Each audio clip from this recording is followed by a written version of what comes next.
샬롬, 평안하십니까? 요한복음 12장 42절 말씀입니다. 그러나 관리 중에도 그를 믿는 자가 많되 바리새인들 때문에 드러나게 말하지 못하니 이는 출교를 당할까 두려워함이라. 본문은 유대인 관원 중에도 예수님을 믿는 자들이 적지 않게 있다는 걸 보여주고 있습니다. 관원이라고 하면 요즘 우리 사회로 이야기하면 상당히 높은 지도자층에 속한 사람들입니다. 성경에 나온 사람 중에서 니고데모나 아리마대 요셉 같은 사람이 여기에 해당된다고 할 수 있는데요. 부와 명예를 다 누리고 있는 이런 사람들 가운데도 예수 믿는 사람이 많았다는 사실은 참 바람직한 일 아닙니까? 그러나 문제는 이들이 자신이 크리스찬이라는 사실조차 밝히지 못하고 있다는 것입니다. 이유가 뭐죠?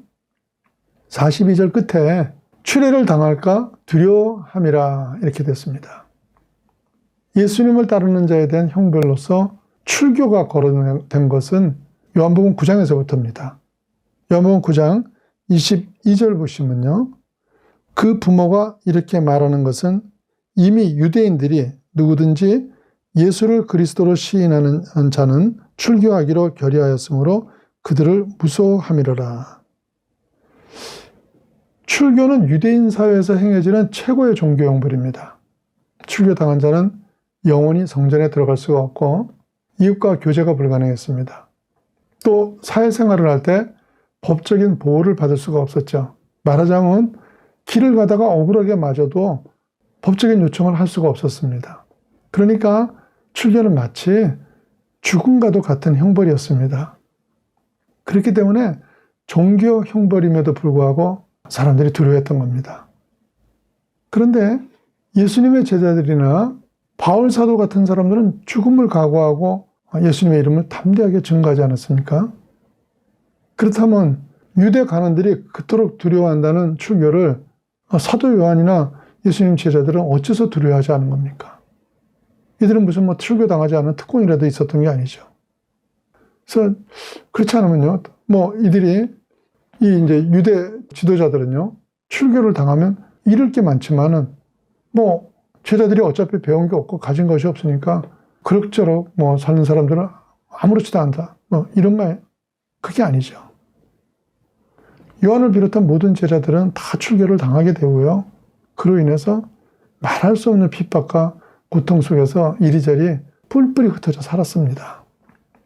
그런데도 두려움 없이 예수님을 증거합니다. 차이가 뭡니까? 왜 똑같이 형벌이 제자들에게는 문제가 되지 않고 유대 관원들에게는 그토록 두려운 일이 됩니까? 43절입니다. 요한복음 12장 43절. 그들은 사람의 영광을 하나님의 영광보다 더 사랑하였더라. 성경은 명백하게 이유를 얘기하죠. 유대 관원들은 하나님의 영광보다도 세상에서 인정받는 것이 더 중요했기 때문에 출교가 두려웠던 것입니다. 오늘날도 마찬가지입니다.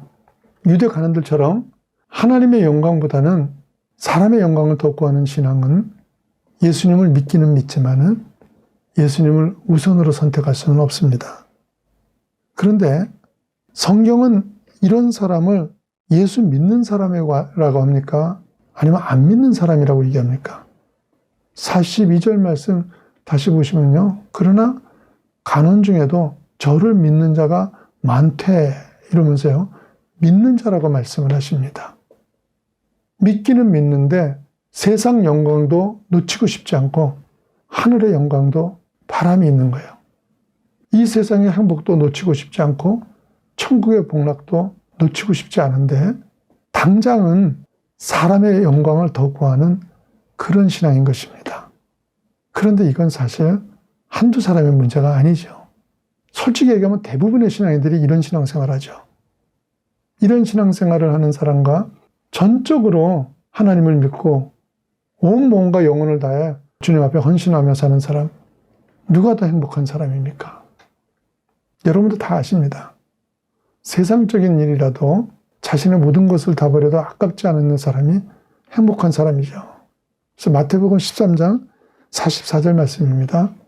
천국은 마치 밭에 감춘 보화와 같으니 사람이 이를 발견하여 숨겨두고 기뻐하며 돌아가서 자기의 소유를 다 팔아 그 밭을 사느니라.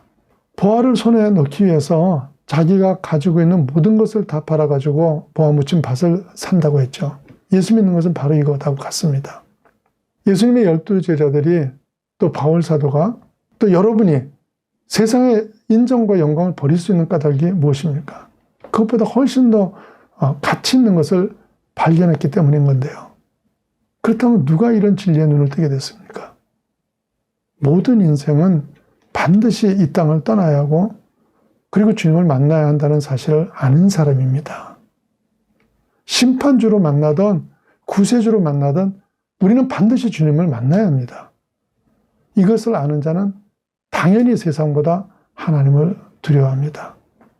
그러나 떠나야 하는 시간이 코앞에 왔는데도 이 사실을 깨닫지 못하는 사람은 끝까지 하나님의 영광을 구하는 그런 우를 범할 수밖에 없습니다. 바리새인들이 왜 주님을 시인하지 못합니까? 그들이 안 믿는 자입니까? 아닙니다. 믿는 자들이 있었습니다. 그러나 잠시 뒤면 이 세상을 떠나 주님을 반드시 만나야 한다는 사실을 인식하지 못했던 거죠. 그렇기 때문에 세상에서 잃어버릴 자신들의 부와 명성을 그것 때문에 곧 대면해야 될 주님을 시인하지 못했던 거예요. 얼마나 미련한 인생입니까? 그런데도 많은 사람들이 하나님을 믿는다고 하면서 본문에 관원들처럼 이 세상을 떠난다는 걸 알지 못한 채 사람의 영광을 구하면서 살아갑니다. 회개해야 됩니다. 하나님의 영광보다 세상의 영광을 구한 삶을 회개하셔야 합니다.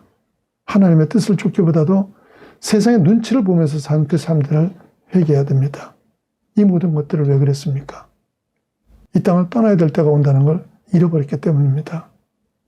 그때가 오기 전에 그때를 준비하셔야 됩니다. 그때가 얼마 남지 않았다는 걸 아는 사람은 쓸데없는 일에 자기 시간을 쓰지 않습니다. 미국에는 농구 게임이 많습니다. 그런데 농구 경기를 할 때 중반전에 시간이 있을 때는 서로 공도 주고받고 여유 있게 이렇게 시합을 끌어갑니다. 근데 마지막 1, 2분을 남기고는 어떻게 합니까? 오직 모든 선수가 조금 더 쓸데없는 동작이 없이요. 골만을 향합니다. 종말론적인 삶이 그런 겁니다. 끝이라서 버리고 아무렇게나 사는 것이 아니고요. 시간이 없다는 것을 알기 때문에 쓸데없는 것에 시간을 쓰지 않습니다. 사랑하는 여러분은 이제 곧 하나님 앞에 서게 된다는 것을 인식하는 가운데 최선을 다한 삶을 사시다가 예수님 만나기를 축원합니다.